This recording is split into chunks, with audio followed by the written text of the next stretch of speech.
Do you ever wonder how great leaders in the community make things happen? When they encounter new, unexpected challenges like a pandemic, how do they continue to successfully make an impact? Welcome to That Sounds Terrific, the podcast that connects you with these amazing people. Get insights on what they do to meet their goals, find out how you can help them in their mission, and learn their methods so you can be more successful at what you do. Welcome to That Sounds Terrific with host Nick Koziol. Hello, everyone. Welcome to another episode of That Sounds Terrific. Joining me today, I'm so proud to have Andy Greider from Healthcare Evolution Group. Thanks for being on the show, Andy. Hey, thank you, Nick. It's a pleasure to be here. Yeah, we've crossed paths many times. I was super excited to be featured on Unique this week, which is something else that you do, and we'll definitely get into some of those details. But you just seem to show up in my network like all the time in a good way, which is so great to see you. And you've been gracious enough to grab a couple connections of mine and kind of help them and talk to them. And so we really wanted to feature you on That Sounds Terrific because you're doing some unique things in the healthcare industry as well. So it's about time that our listeners got, a taste of who Andy Greider is. So why don't you just start off by telling us a little bit about yourself and your initiatives, and we'll dive right in. Phenomenal. Well, Nick, thank you so much. I really appreciate the kind words, first of all, and networking with you has been an absolute pleasure. It's always nice to be with conscientious people that have a like mind. So I would start out by saying that a large part of everything that I do is problem solving and helping people. That's essentially what I do. We happen to be doing that in healthcare at this point, which has been a lot of fun. And it's helping out doctors that take Medicare, get compliant with the new macro law. Well, it's not new. It's just newly being enforced. And also helping the senior population become healthier, avoid emergent care situations, making sure that everything's a win-win-win-win. And Healthcare Evolution Group started there. It's what we call CPR. It's compliance, performance, and revenue for those folks. And again, it's doctors all the way up to hospital systems. So it's people that have the primary care or primary relationship with the Medicare patient. So it's primary care, internal medicine, family practice, geriatrics, that kind of. We don't work with that many specialists directly in that side of things. We have other places we work with specialists. So. Mm-hmm. Yeah, I mean, it's a unique approach to the healthcare area, and it's definitely something that's necessary and needed. Like, it seems like to me, like from the layman's terms and looking into healthcare, it just seems like a completely messy environment to kind of dive into. And so, how did that kind of start? Well, let me address first of all, it really can be a messy quagmire. There's no doubt about that, and it came about because I was asked to actually help look at a presentation that was being done for doctors, and it wasn't working as well as it should have. And I gave some suggestions, and everything kind of took off from there. And we've been at this now for a little over a year. We've had some amazing success. What I love about what we're doing, Nick, is the move to value-based medicine isn't going to change. That's an initiative that is going to happen countrywide here in the States, no matter what happens politically or otherwise. That's happening. The issue is that there's a lot of standards that have been set within that move that are totally unrealistic for doctors or administrators or anybody else to actually hit and not end up out of compliance. So, I think what makes what we do unique and interesting, and what got me interested and so excited about it, was that there's a lot of people that do the data part. There's a lot of people that can do the virtual part and the helping increase engagement of the patient population, therefore increase the health of the population, decrease the emergent care situations. And then there's other people that work on revenue and getting time back for the doctors and things like that. It's the first time I've ever seen somebody combine all of that and not have any integration issues, and be able to seamlessly look and feel like that doctor's office or that hospital. So the partner that we work with there does all of that. And again, we looked at holistically then beyond that, what are the doctors facing? What do they need? And we brought a couple other services in as well, including, I think, somebody We'll talk about that here as we move forward. So very cool. Yeah, why don't you just talk a little bit more about like the service, right? Like what is it that you exactly do, and who most benefits from that, right? Well, so when we talk to a doctor all the way up to a hospital system, there's a thing called an MPI, which is like a social security number for a doctor. We get the MPIs from them. We run a report that shows them exactly where they stand with CMS, Center for Medicaid and Medicare Services, and what they still need to do in order to get into compliance with MACRA. That's step one. Step two is we help them actually engage their patients. And we've got a proprietary system that does a remarkable job. If you can believe this, 40% of the first round is replied to and engaged with. 40% of the first send. Numbers as a marketer that blow my mind. Yeah. We're getting unbelievable response rates, partially because we look and feel like the doctor's office, but also because we are able to do all sorts of different things that are, again, unlike a lot of what's out there, partially because we've combined them all together. So we can do the telehealth, the AI driven pieces. We can do the RPM, the CCM, the TCM, all of the acronyms that fall under ways in which to address the 46 points of MACRA, and the healthcare points that the seniors need done, are all then under that scope. And then the last part is we produce revenue for them without them having to do anything, because we're doing most of the work. And we even send them virtual visits and in-office visits that we don't get paid on. So they actually have a booking system now that goes into place for them, and they get to see, and this is where I love this, Nick, they actually get to see the people they need to see as a doctor. So if as a doctor, you're just strung out, you're tired of clicking buttons, you're tired of, filling out forms, you're tired of doing all of that stuff, and you feel like you're not getting ahead because you have to comply with all these rules and laws, it's a good time to talk to us. I mean, again, primary care, internal medicine, and really family practice and geriatrics are really where we start. On the hospital levels, there's so many things we can do, ACO REACH, other pieces. It's almost always down to an individual conversation when we get to the larger levels, because each one of them is they're all working towards the same thing. There's a thing called quintuple aim. Quintuple aim is an interesting deal. It's essentially about finding these different points in the move to value-based medicine that everybody's trying to get to. Each group has a different piece of that they're usually focused on, or that they're struggling with. And we can help with all 5 of them in various ways. So that hopefully is a long-winded explanation on the No, it's a very detailed overview. CPR side. Yeah. No, but I think what you're explaining, it's a necessary service for sure, and it seems like it's a long time coming, right? With a lot of things that have been going on, and I'm also thinking about like that, that important part where you were just touching on it. Maybe we can go a little deeper in, is that patient to doctor experience, especially family practitioner care. It seems like they rush you in, they rush you out, they can't talk about a bunch of different things, and there's all these new sort of, it feels like regulatory to me when I'm in there, right? I had an experience once where I was going in and talking to not my current doctor, but a doctor that I've since left, where I was having problems, with my ears, and I was having something going on with my throat and my nose, and I was trying to explain all these things, and she's like, "Oh, we can only really talk about one of those right now." And I'm like, they're all connected. I'm like, I don't understand why you can only talk about one symptom. So it's there's all sorts of reasons for that, and none of them are good, Nick. Yeah. But again, if they've got somebody virtually they can talk to, and we can help them take care of 2 or 3 concerns, even if they are connected, and then send into the doctor the piece that they really need to see you about, it's a huge win. And again, if this was done third party ancillary, where you didn't look and feel like that doctor's office, or where there wasn't a select team assigned to your people, you're just calling in and getting one of 30,000 people any given time, that's a very different situation. We've created something where it's still personalized, and that's what you were just talking about, is it's not only administrative and overwhelming that way, but you lose the personal touch, you lose the caring, you lose the empathy, you lose the decency.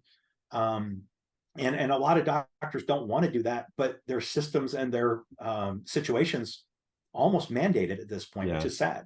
Yeah. So, it's tough. I mean, I know, even just checking in, like, I had taken my daughter to a actual specialist, and we had filled out these forms, but because it was a year later, we had to fill out the same forms.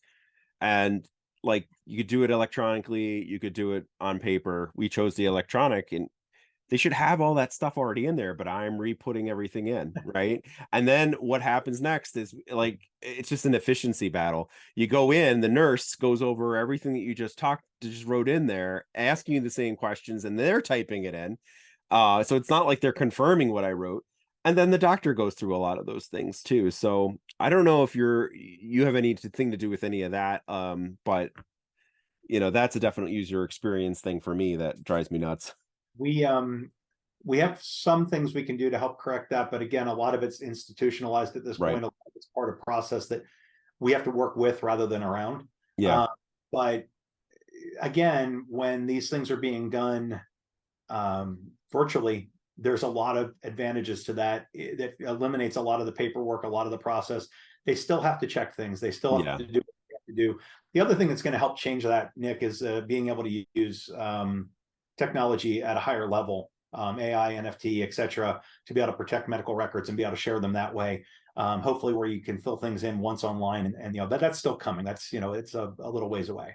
So we're not quite there yet, but it's coming along.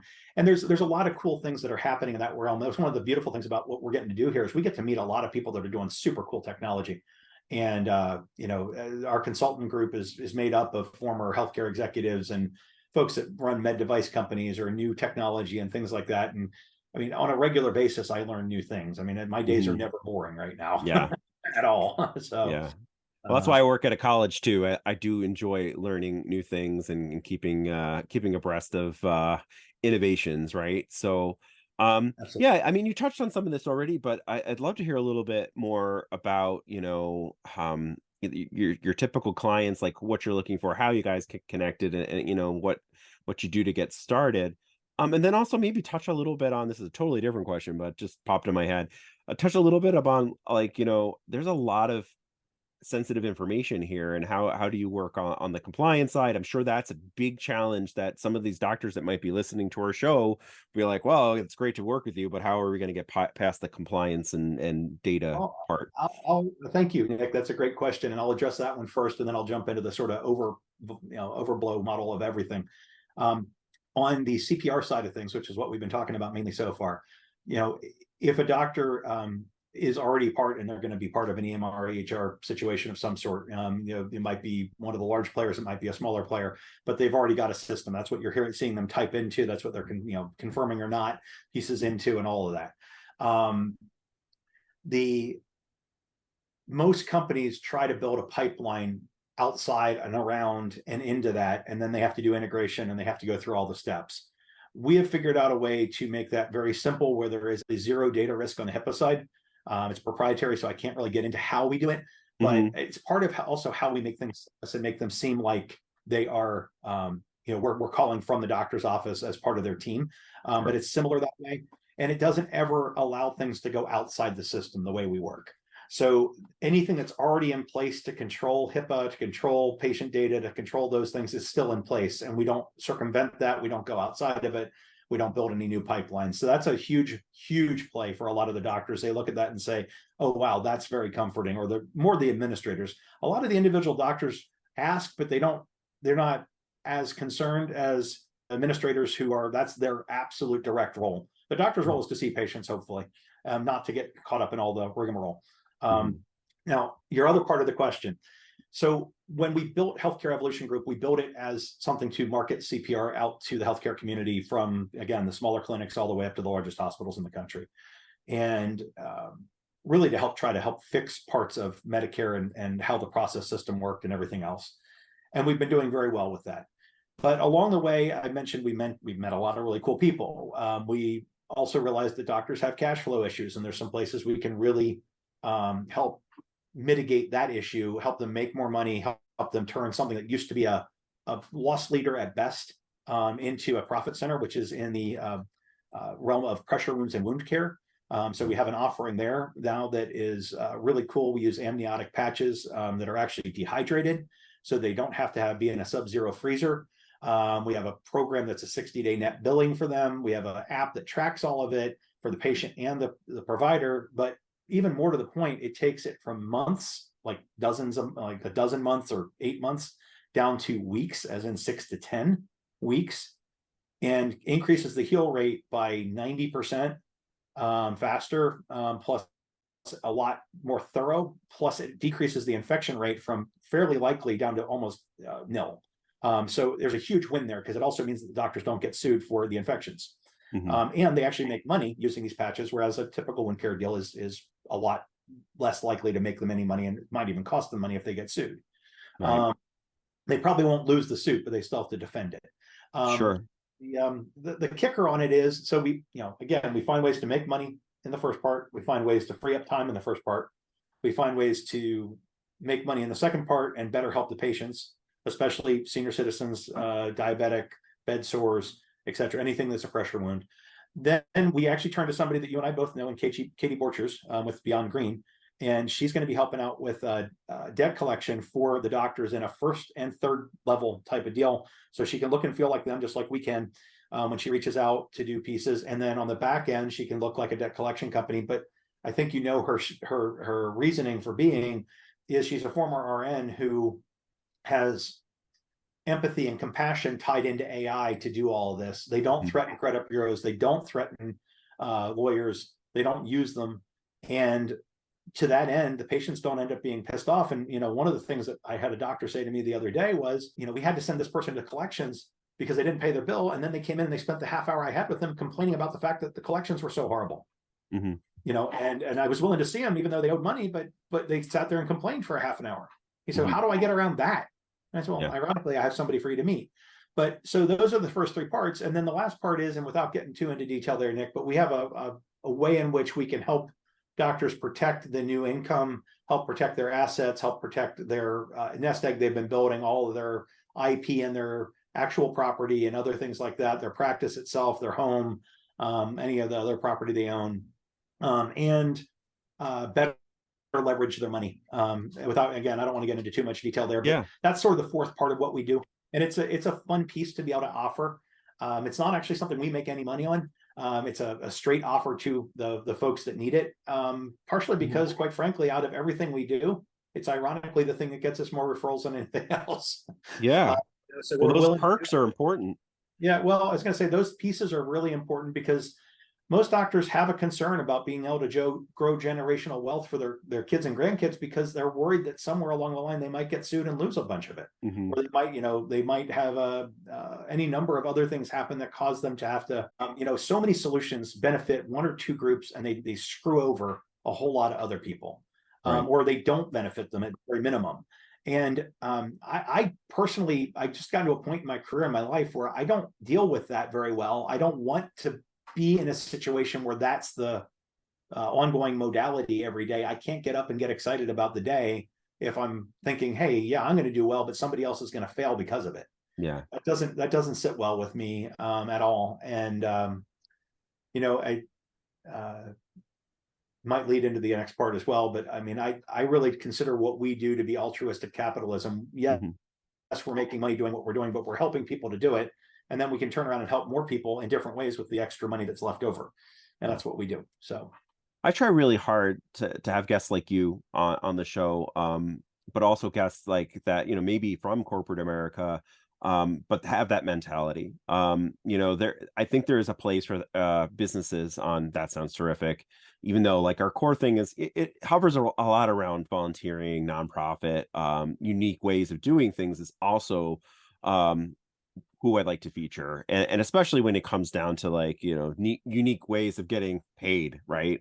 Where, we had a consultant on a few weeks ago where really she just gets paid if you save money. She gets paid off the savings. And to me, that's like very honorable, because I've worked with a lot of consultants and there are a lot of consultants that with a traditional pay structure that are great. But I've worked with a number of consultants where they get paid that $65,000 no matter what. And they're taking ideas from your fellow employees and coworkers and just kind of spitting them back to administration. And you could have saved that money just by listening to your employees, You hit the nail so on the head. I mean, nothing we do costs up front at all. Everything we do, from the evaluations to the reports to the assessments to the training to any of the stuff that we have to do up front, we don't get paid until they get paid on any of this at all. on any of the levels at all. We do not get paid until they get paid, and that is key. Again, that's part of the win-win-win mentality. Exactly what you're referring to. And I do want to quick riff off something you said. I don't want to make it sound like I think corporate's the big bad guy necessarily. You know, the big corporations are horrible. I do think there's a lot of corporations that need a cultural upgrade and a cultural reawakening or a rebirth in a lot of ways, especially to fit today's generational shifts. That said, I don't think that corporations themselves are evil in any way, shape, or form. Inherently, there's a lot of companies that do an incredible amount of good. But as you said, a lot of times the one thing they forget to do is listen to their employees or listen to their patients or listen to whomever. I think that's a sticking point. Yeah. That's a sticking point that a lot of people seem to have. Yeah, it's interesting. I mean, I could definitely go into the weeds with corporate America, and I agree with you. There are definitely some corporations that are, you know, culturally and socially responsible, and more than others, right? There's a comedian and podcaster, Dan Cummins, who has a show called Time Suck that I listen to quite frequently, and he did do something on this sort of corporate level and talking about like what are the degrees of, you know, a corporate America looks at as far as social responsibility, cultural responsibility, and how good are some of these companies and how evil are some of these companies, right? There is a scale, and honestly, in this day and age, it's very hard for you to be 100% one thing or the other. There is a gray area in every part of our lives, really. And it's very important that we kind of look at things and not on a black and white kind of canvas, but remember that they're gray areas. Absolutely. Completely agreed. So, Yeah. so Annie, I know you do a lot of other things other than this amazing thing, and you know, Unique this week is one of them with your podcast. But you also are a great networker and like to give back, not only to your individual network people, like you said a couple times, and you know, you realized there was a little bit of a hole in the business plan, and you pumped someone else into that. You refer people all the time, but I did want to spend a little time talking about, you know, Andy and what you do, kind of to make that the world a better place. Oh, well, thanks, Nick. I appreciate that. I mean, you know, I was brought up in a household that helping other people was key. My dad was a teacher. My mom was involved in a lot of nonprofits and a lot of other things. She was always somebody that gave from the heart, even when she worked in the healthcare side of things. I watched her help all these residents survive residency and figure out how to pay off their medical debt, you know, because of things she put in place. So, I mean, a lot of credit goes to my parents for a lot of the upbringing that set the roots for that. And then, quite frankly, I've done an awful lot of things to get to where I found my groove, so to speak. You know, and what I really found is if I do things that excite me and make me happy because I'm getting to help other people, that's where the big win comes in for me. And connecting people, bringing resources together. I sometimes like to say that it's like, you know, paint by numbers. You know, I mean, it's just connecting those dots and you end up with a really pretty picture. And sometimes you get to keep that picture, and sometimes you hand that picture off to somebody else or whatever else. It doesn't really matter to me in the end that way, because altruistically speaking, I want people to be able to do well. I want them to be able to win. I want them to be able to, handle things. And quite frankly, it all takes care of itself. I mean, you know, somebody said to me one time, "Do you get paid for these introductions?" I said, sometimes. And sometimes they're just the right thing to do. And sometimes it works out later that I get paid for it just inadvertently because they send me a referral back. I mean, paid for is a whole oxymoron anyway. Yeah. You know, I mean, financially, do I benefit? Sometimes. And I'll be clear with people if I will. I mean, you know, I work it out and I tell them, look, you know, if you work with these guys, they're going to pay me. Okay, cool. It's still going to help me. So thanks for the referral. Or, hey, that doesn't interest me. I'm out. That doesn't happen often, occasionally. So, I mean, I would say that, you know, the other thing that I really believe is there's a thing called networking and then there's a thing called connecting. And there's a big difference between the two. And a lot of people network. They pitch slap people. They walk up and they don't want to talk about you. They want to talk about what you do. They don't want to get to know you. one of the things I've loved about our conversations, Nick, is sometimes they've been about business, sometimes they've been about us, sometimes they've been about family, sometimes they've been about situations and history and, you know, things that have happened in our past that might or might not involve work. You know, there's a lot of authenticity from you. There's a lot of realism and actual care and empathy that goes into who you are and how you present yourself. And, you know, I try to mirror that kind of aspect. It's one of the reasons I like you, is you and I are cut from similar cloth.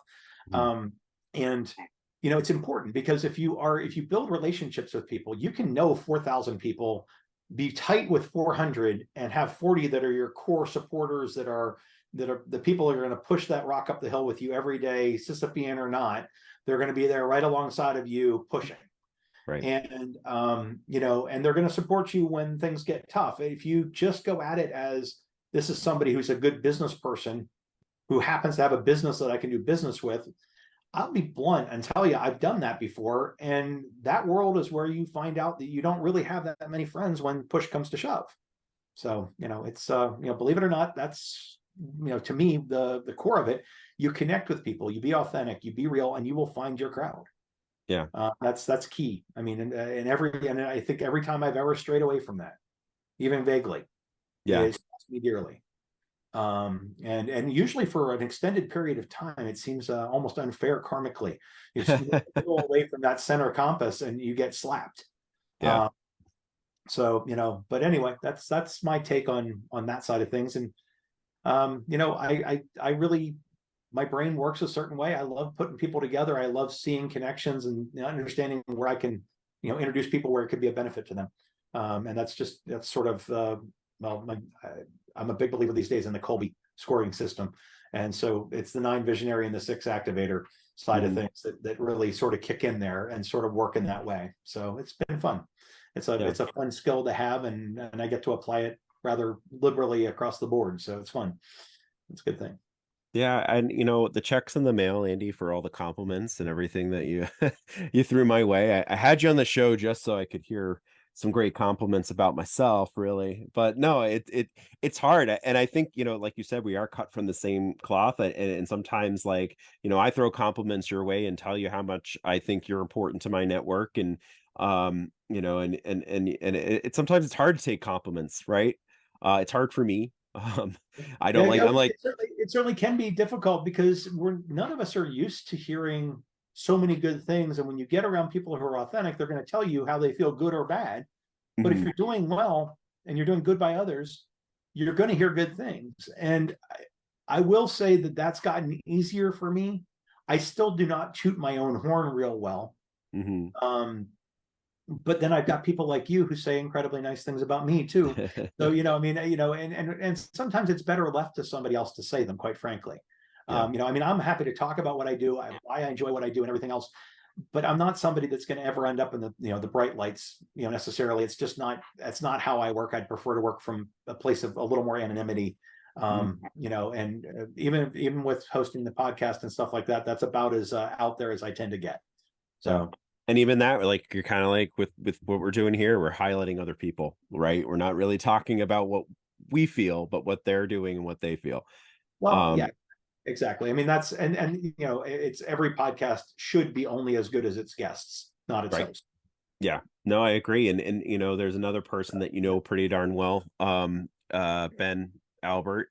And I was listening to one of his shows, his many shows, and he was talking a lot about how, you know, and it might have even actually been a conversation that I was having with Ben, but he was talking a lot about how, you know, he thinks that his show and his things could go on and it could be a different host, you know, interviewing this, like, his people, and it would still go on, that the movement is not about him, but it's about the movement.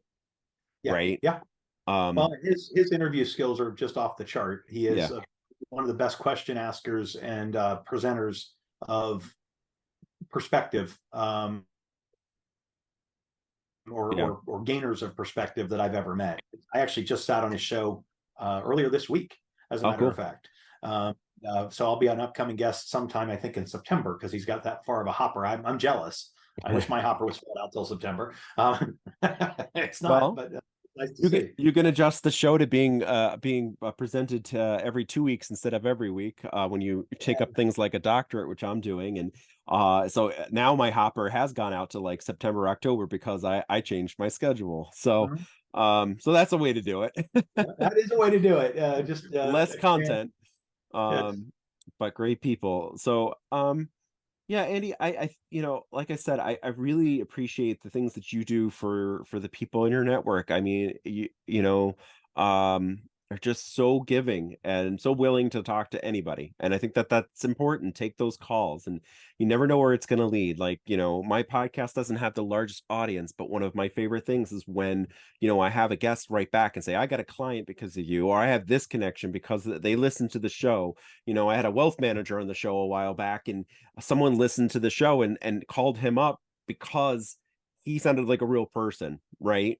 And it's not the masses, it's not the thousands of people that are listening. It's just, it only takes one or two, right?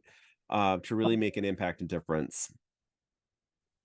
And you said something really important there too, Nick, is because he sounded like a human being, he sounded authentic, he sounded real, and that's what they were coveting.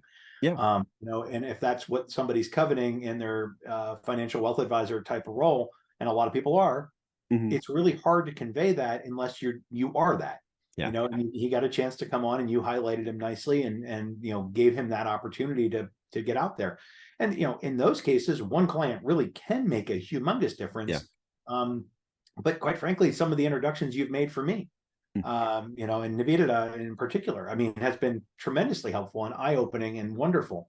There's other introductions you made that have been equally good, but that's the one that comes to mind right now off the top of my head. Yeah. And I love the fact that your network is a tight, both geographical and outside that geographical sphere. But there's a tight. I mean, Rochester's an amazing community. Mhm. I jokingly have said I need to set up my office north in Rochester, Yeah. Pennsylvania. I could easily make the trek to Rochester once a quarter if I chose to. Mhm. And I might actually start doing it because there's so many good folks up that way that I love talking on Zoom, but I'd love to get Yeah. together and have a day of meetings in Rochester.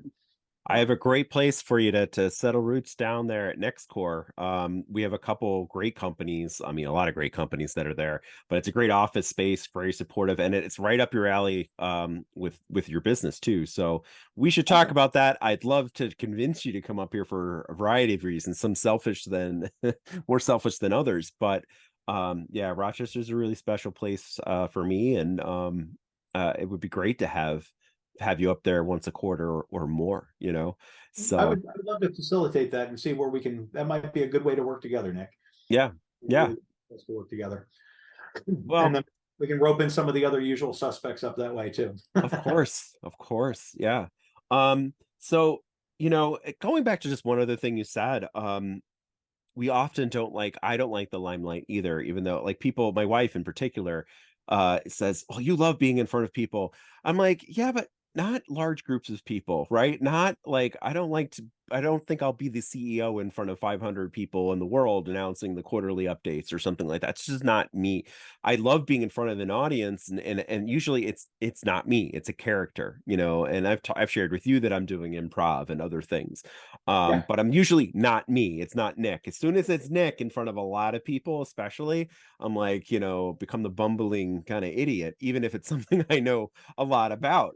But it's Yeah. funny, like if you take yourself out of that scenario and like you're doing a podcast, you're highlighting someone else, or maybe I'm talking about some accomplishments that the college is doing or the Center of Excellence or whatever. It's not me talking there, but the moment that it's about me, that's when I get stage fright and Well, shy. you get to be a megaphone for things that can help people or educate people or enlighten, enhance any of those things. I think it becomes much more that you're a conduit than you are you per Right. se. Although I will say that when I talk to you about the data center and things like that, I learned so much from you about that, not because you were a conduit, but because you knew what you were talking about. Yeah. And there was a passion and a purpose there. And I think that's true for anybody. And I think that's why it's so incredibly important, coming back around to something else we were talking about, to find your passion that drives you every day.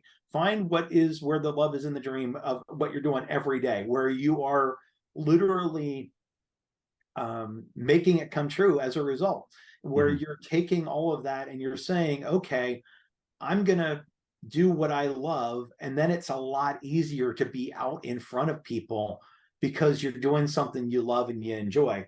Now, that could be improv-ish type of things, podcasting, that could be, talking to people about how you can help them on the data side for you. There Mhm. could be all sorts of other things. I mean, even as a parent, I find that if I'm listening to my kid and I'm taking in what they're saying and then I'm offering some perspective but not advice, I'm a hell of a lot better of a parent than if I'm trying to be Andy the dad. You Yeah. know, because Andy the dad says some stupid stuff, and Andy the dad says some stuff that sometimes that you're shaking your head about and going, "You didn't need to say that out loud," or whatever. But if all I'm doing is offering, and it's the same thing in business, if you talk to a CEO and they tell you a whole lot of stuff, offering perspective and not solutions sometimes is the best thing in the world to do. Yeah. Gaining that perspective is way more valuable than you trying to solve their problems in a 30-minute conversation. It's again, I think being helpful, pursuing what you love, and suddenly it gets a lot easier to be out in front of people. Yeah. Yeah, I know, I agree. And I'm glad you said it that way, because I think perspective is super important.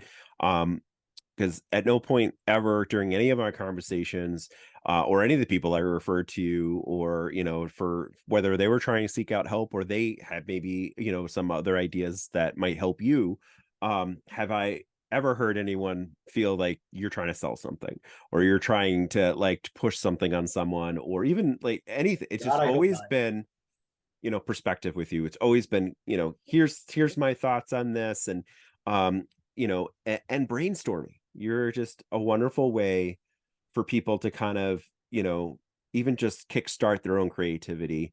And that's one of the things I appreciate most about you, is I never have to worry, if I'm sending someone your way, what you're going to say or how the conversation is going to go, because I know it's going to go great.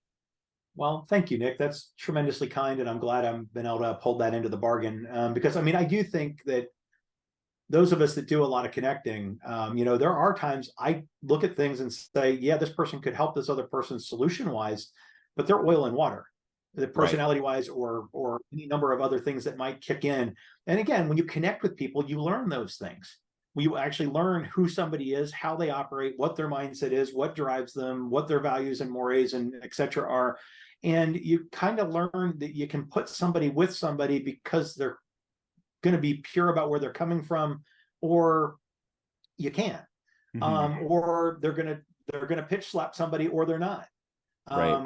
And I thank you, Ben Albert, for the term pitch slap, because I've been using it a lot lately. I credit where I heard it first. It may not be him that came up with it, but it's Yeah. the first time I ever heard it was him. So, but I mean, and realistically, I will say that I think that there are so many good tools out there that we can all use to get to know other people, but how we use them determines whether that's successful or not. Hmm. You know, and so LinkedIn is a prime example.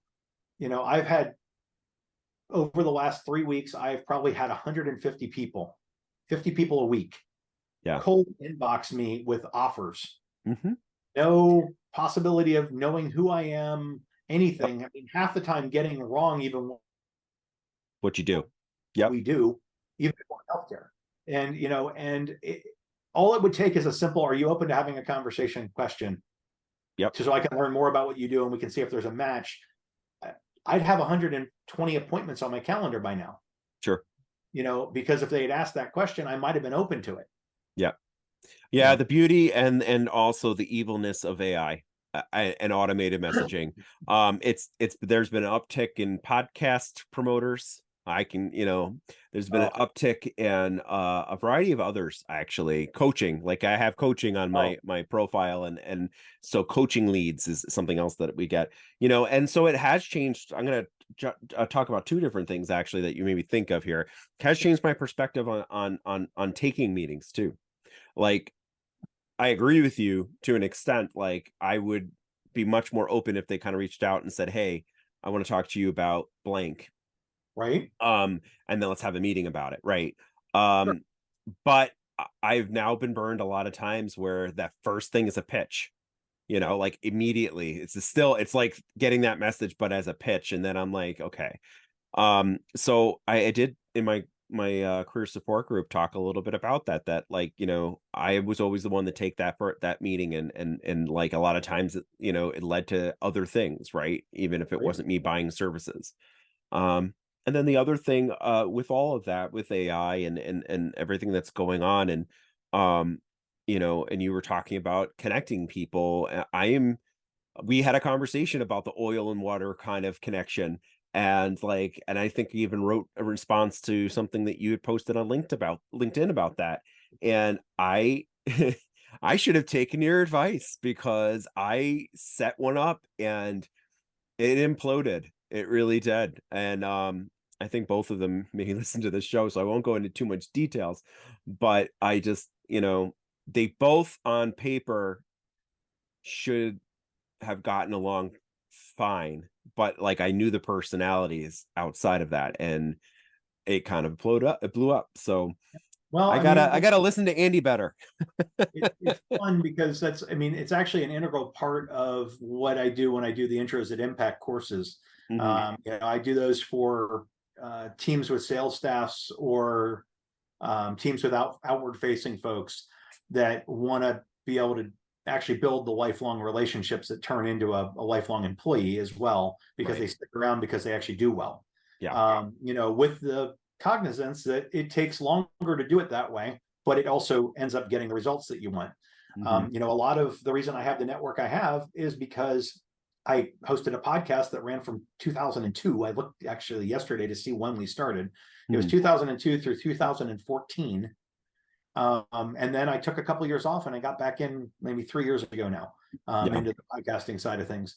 But during that show, we had 3 guests for every hour-long show, and we had a show a week for 12 years.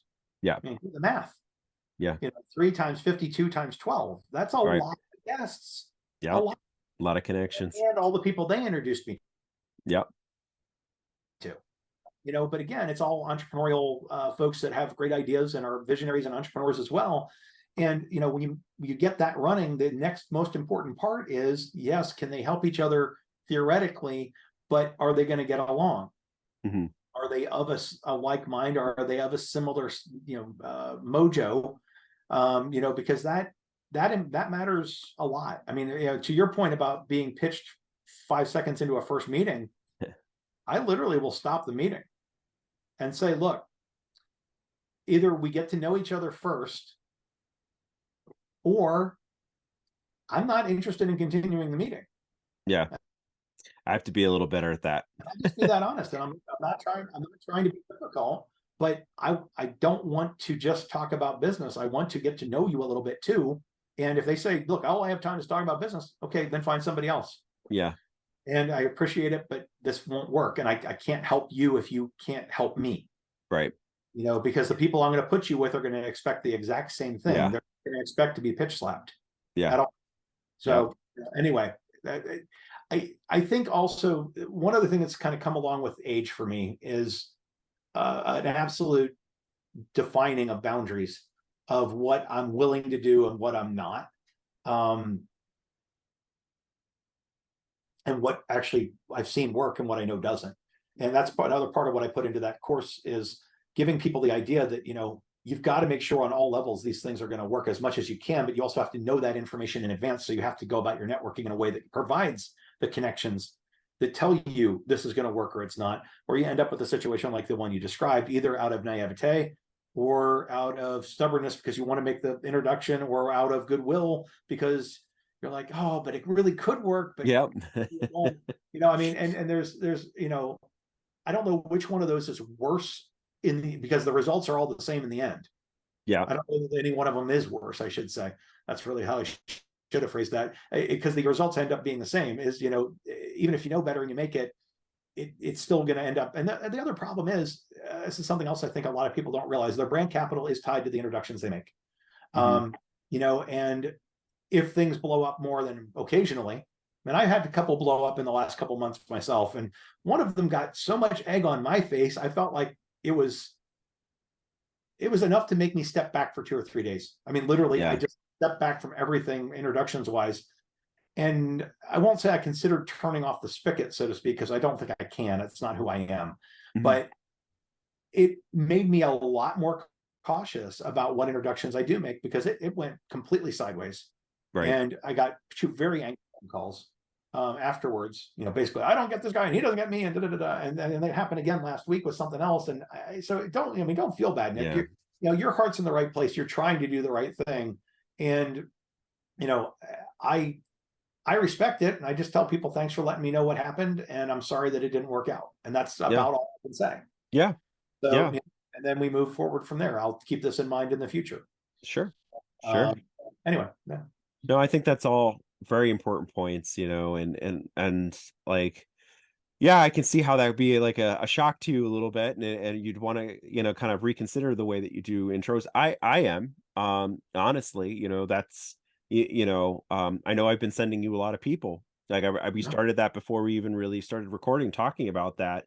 And I want to make sure, and at any point, like, I think that's part of it is like, I have to start telling people like, hey, if you need me to turn the spigot down a little bit to a drip, or, like, I'm only, give me some parameters, right?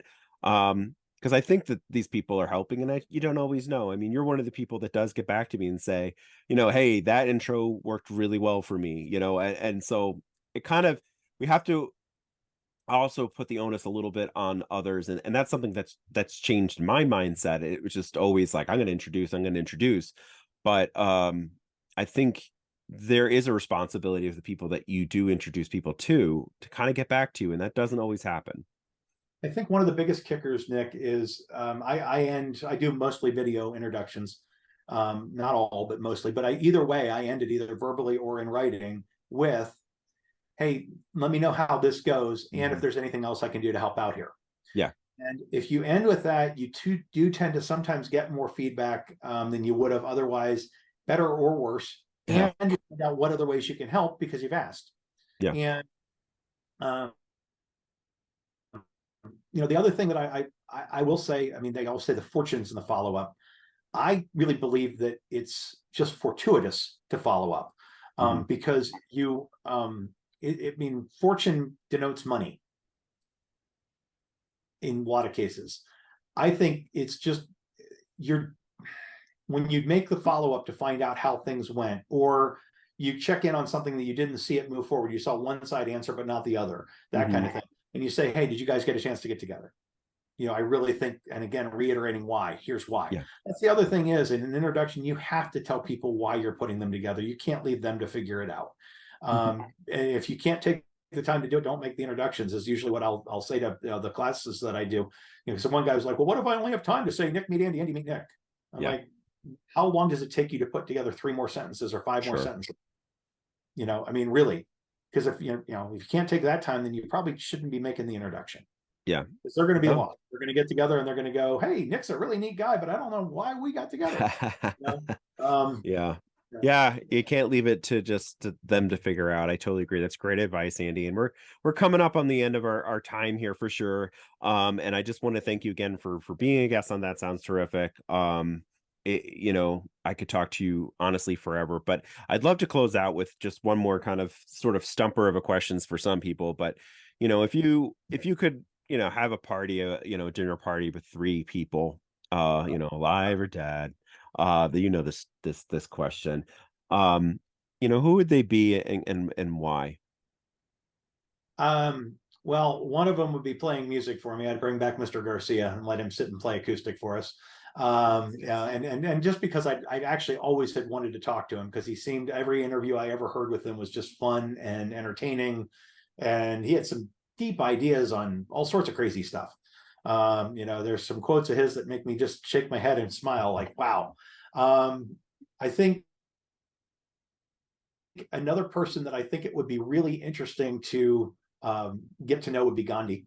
I'd be interested in learning more about why he did some of the things he did and how he did them. And then the third one, it's going back 2 iterations of the Dalai Lama, but two iterations ago of the Dalai Lama. I I had a lot of respect for him, or there's a couple other folks that are in the Buddhism realm of thinking that I think I could learn a lot from and garner a lot from, because it's a whole perspective thing for me that I found that I really jive with. That's people that are deceased. I mean, people that are living, a list is way too long to keep it to 3. So, well, thank you. Those are a good 3, and I know that was probably not the easiest question. So, well, it made me think. I like that. Yeah. Well, thanks. Thanks for being on the show, and we'll have all your contact information in the show notes so people can get a hold of you and start to do some more networking, right? I look forward to the phone calls as they come, and or the emails or whatever. I mean, it's pretty andygreider.com, easiest thing. It'll redirect to my LinkedIn profile, and you'll be able to find everything there, including contact info. So wonderful. Thank you again, Andy. Thank you. Nick, I appreciate you. This has been a treat. This did sound terrific, and thanks for having me on. That sounds terrific. Really appreciate it. Thank you for joining us in another episode of That Sounds Terrific. Don't forget to check out the show notes and our website at thatsoundsterrific.com to find the contact information and the best ways to volunteer with the organizations that we feature. If you know someone that is doing terrific things and think they should be featured in a future episode, be sure to email us their name, contact info, and short description of what they're doing at thatsoundsterrific@gmail.com. If you like our show, give us a 5-star rating and give us some social media love by liking our Facebook page, That Sounds Terrific. Follow us on Twitter at Sounds Terrific 2 and Instagram at Sounds Terrific. We love hearing your feedback on how to make our show sound even more terrific. Till next time.